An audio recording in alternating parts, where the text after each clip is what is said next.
अपन भगवान का नाम लेंगे हाँ, तो वो कमाई अपनी कहाँ पे जाएगी, जिसके कहाँ कारण पे जाएगी? हाँ इन शरीरों में से किसी में रहेगी या कैसे?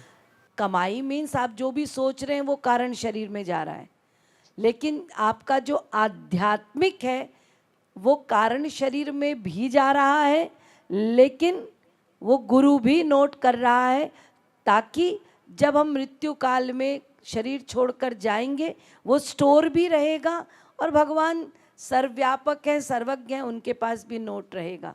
मेन है गुरु नोट करता है। दूसरी जिज्ञासा ये थी, जैसे महाराज जी ने भी बोला हुआ कि स्पेयर टाइम जैसे मिलता है, अपन बस में कहीं जा रहे हैं तो उस समय पर भी आप मतलब उच्चारण करें मन में ही, कोई जप नहीं करना, कोई गिनती नहीं करनी, तो उस समय भी रूप ध्यान करना रहेगा जो आपने भी एकांतिक में बोला है। वो कर्म योग हो गया। तो वहाँ पर केवल नाम का ध्यान मतलब बोलना है या रूप ध्यान का मतलब आप ये मत सोचिए कि आपको श्री कृष्ण का रूप बनाना है, या ये एकांतिक है। लेकिन मान लीजिए आप बस में जा रहे हैं तो बस में आप लीलाओं में प्रविष्ट हो सकते हैं, तो वहाँ रूप ध्यान के अंतर्गत केवल रूप का ध्यान नहीं है, रूप ध्यान एक नाम है। रूप ध्यान के अंतर्गत आता है नाम, रूप, लीला, गुण, धाम और उनके जन, ये पांचों को रूप ध्यान बोलते हैं। तो यदि आप बस में जा रहे हैं, अब आप बस में आप सिर नीचे करके लेटे हैं, तो आपने क्या ध्यान किया कि वृंदावन में ठाकुर जी गैया चराने जा रहे हैं, तो आपने सोचा कि क्यों ना मैं भी एक लठिया ले लूं और मैं भी उनको ज्वाइन कर लूं। तो देखिए यहाँ पर रूप भी चल रहा है, नाम भी चल रहा है, अपने आप बोलना नहीं पड़ रहा आपको। लेकिन श्री कृष्ण को रूप में देखोगे नहीं तो कैसे होगा? तो आप श्री कृष्ण को भी देख रहे हो, सखाओं को भी इमेजिन कर रहे हो। इतने सखा लोग हैं, बलराम साइड में खड़े हैं, मनसुखा ऐसे हैं, मैं कहाँ पे खड़े रहूँ? आप अपना रूप भी बना रहे हैं, नाम भी ले रहे हैं, फिर लीला में भी प्रविष्ट कर रहे हैं, फिर उनके गुणों का भी ध्यान कर रहे हैं। यह अपने आप हो रहा है। हाँ, बस ये है कि वहाँ पर कोई ऐसे पोजीशन में आसीनो संभवात नहीं करना है कि आसन में बैठना है या ऐसा। जिस स्थिति में हो, कर्मयोग का मतलब होता है जिस स्थिति में हो उसमें चिंतन शुरू कर देना। ठीक। मेरा नाम अभिलाषा है, और जैसे रूप ध्यान के लिए बताते हैं, महाराज जी ने बताया है, आपने भी बताया है कि जैसे भगवान को झूले पे बैठा लो, राधा रानी को झूले पे बैठा लो, वो झूला झूल रहे हैं, आप धीरे धीरे उनको झूला झुला रहे हैं, सुंदर सुंदर पुष्प खिले हुए हैं। तो जैसे कई बार ऐसे मैं रूप ध्यान करने की कोशिश करती हूँ तो बहुत ऐसे गलत बातें ऐसे मन में आती हैं, जैसे झूला टूट गया तो मैं फिर रुक जाती हूँ, तो मैं करूँ या नहीं करूँ? फिर मैं ऐसे सोचती हूँ कि मतलब पाप लगेगा, उससे अच्छा तो फिर मैं करूँ ही नहीं, फिर मैं रोक देती हूँ वो सब चीज़ें, है ना? ऐसे कुछ और करने की कोशिश करती हूँ तो नहीं अभिलाषा, देखो ये बड़ी अच्छी बात है, क्योंकि ये औरों को भी होता होगा।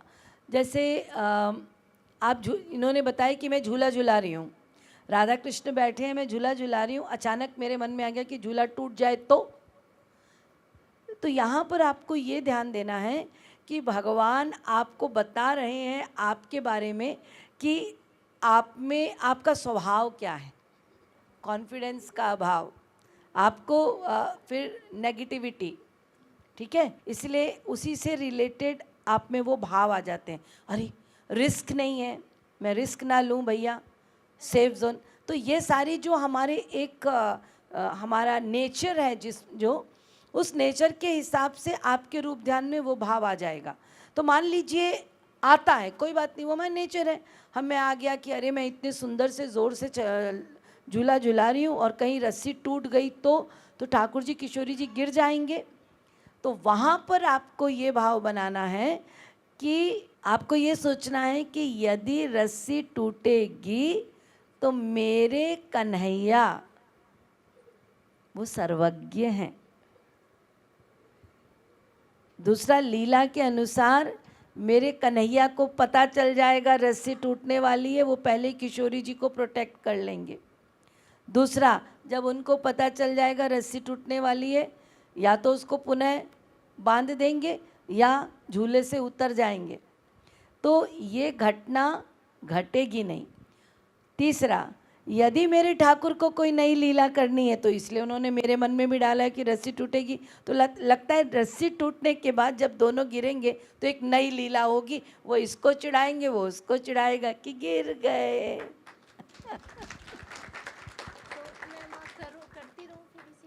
बिल्कुल करना है।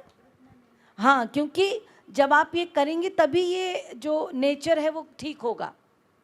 यदि आप छोड़ देंगे तो आप में वही रहेगा, रिस्क नहीं रहेगा, कॉन्फिडेंस नहीं रहेगा। आप झूला ही नहीं झुलाएंगे, ऐसे कैसे हो सकता है भाई? गोलोक जाओगी और बोलोगी झूला मत झूलाओ, गिर जाएंगे ठाकुर जी। ऐसे ही किया है। हाँ, तो इसलिए झुलाते रहना है और उनको बोलो गिरो, थोड़ा चोट लगे आपको।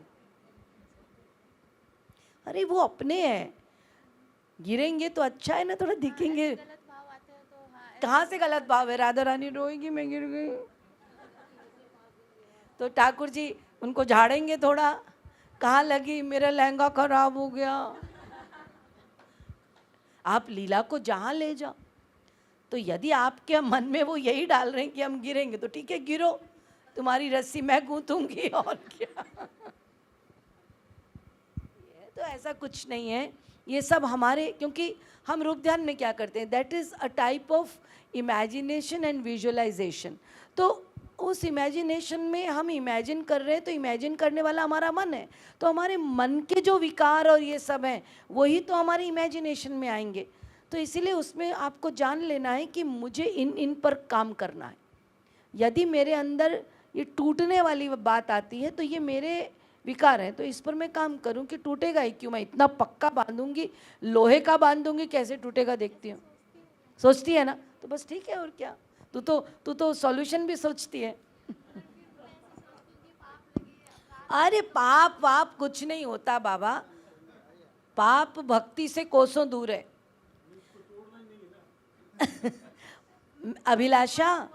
अभिलाषा जब हम भक्ति करेंगे तो ये पाप पुण्य को किनारे कर देना है। ना हम पुण्य करने के लिए भक्ति कर रहे हैं, ना हम पाप करने के लिए भक्ति कर रहे हैं, हम तो प्यार कर रहे हैं। तो प्यार में पाप और पुण्य नहीं होता, ठीक है। पाप पुण्य की परिभाषा तो कर्म के अंतर्गत है, भक्ति के अंतर्गत नहीं। यहाँ तो हमने इतना अपनापन बना लिया है कि हम उनको गाली दे सकते हैं, तो गाली देना तो पाप है। ठाकुर जी कहते हैं गाली देना तो पाप है, लेकिन ब्रज में रोजदारी के बोलते हैं, तो ये क्या है? ये प्यार है। प्यार में कोई मर्यादा नहीं।